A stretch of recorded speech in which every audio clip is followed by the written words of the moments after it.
Walter, no livro A Era do Nexo, você fala muito, uma coisa que para mim liga muito com o comportamento humano, que é a necessidade que as empresas têm de ter um significado, então trazer um nexo para elas para conectar com as pessoas. E isso se liga muito no que a gente tem atualmente, que são dentro das redes sociais, que são os influenciadores. Que hoje boa parte, assim como a gente falou dos podcasters, os influenciadores eles são uma grande voz pública. Eu queria que você fizesse essa ligação da necessidade de significado para como a sociedade está hoje em dia. Tá bom. Olha, primeiro o seguinte... Se você pensar em qualquer empresa, como é que uma empresa nasce? Uma empresa junta um grupo de pessoas que tem um objetivo, resolve uma dor. Resolve uma dor, começa a trabalhar, crescer, evoluir e tal. Em determinado momento ela fala, isso aqui está uma zona, vamos gerar uns processos, que é o segundo, vamos dizer assim, o segundo P. Né? Primeiro você tem as pessoas, depois você tem o processo. E começa, então, a organizar tudo, a ter formas e burocracia dentro da empresa. Até que lá na frente, quando a empresa já está madura e grande, ela sente falta de propósito, né? A razão de existir, a razão de ser relevante no mundo. E eu diria para vocês que é ao contrário, ou seja, nós deveríamos, a primeira coisa que deve mover é o propósito. É o propósito que junta pessoas em torno de algo, né? Depois disso, você cria os processos que deveriam responder para que aquele propósito se realize.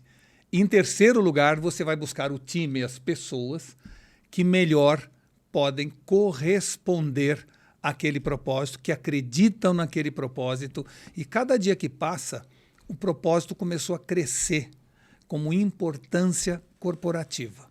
Dentro dessa visão, eu diria a você que, infelizmente, as empresas não tiveram durante muitos anos essa preocupação com o propósito. Elas tinham objetivos, elas tinham metas, mas não tinham propósito. E o mundo digital acabou trazendo, portanto, uma enorme quantidade de pessoas que você chamou de influenciador que têm um propósito legítimo. E aí as empresas, então, começaram a patrocinar essas pessoas como se isso resolvesse o problema de propósito. Como não resolve. Né? Só puxando esse gancho aqui de propósito, que eu concordo plenamente, e eu já passei pelo processo de a gente buscar propósito de empresas que já existem. Uma coisa é você nasceu em cima, resolver uma grande dor, e aí você vem como propósito, aí puxa, mas você colocar o propósito, descobrir o propósito da sua empresa já em movimento, como é difícil. E tem alguns processos e tudo mais. Você tem alguma sugestão para quem está ouvindo a gente, que quer inspirar e puxar isso para tornar essa força?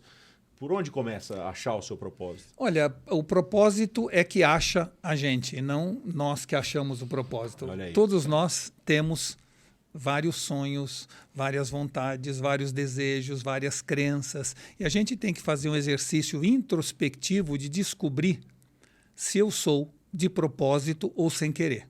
Porque tem muita gente que é sem querer. Né? E se você é de propósito, se você veio a esse mundo com algum propósito, tentar identificá-lo. E ao tentar identificá-lo, tentar entender de que forma eu posso desenvolver algum negócio que vá ao encontro ou não de encontro a esse propósito.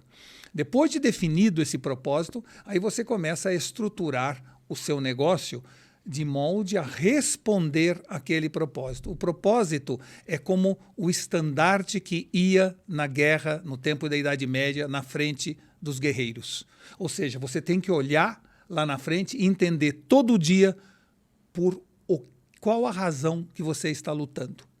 Então, o propósito é uma espécie de estandarte que a gente coloca na frente da nossa empresa, do nosso time, e que nos faz todos os dias relembrar por quê, por quem ou pelo que nós estamos lutando.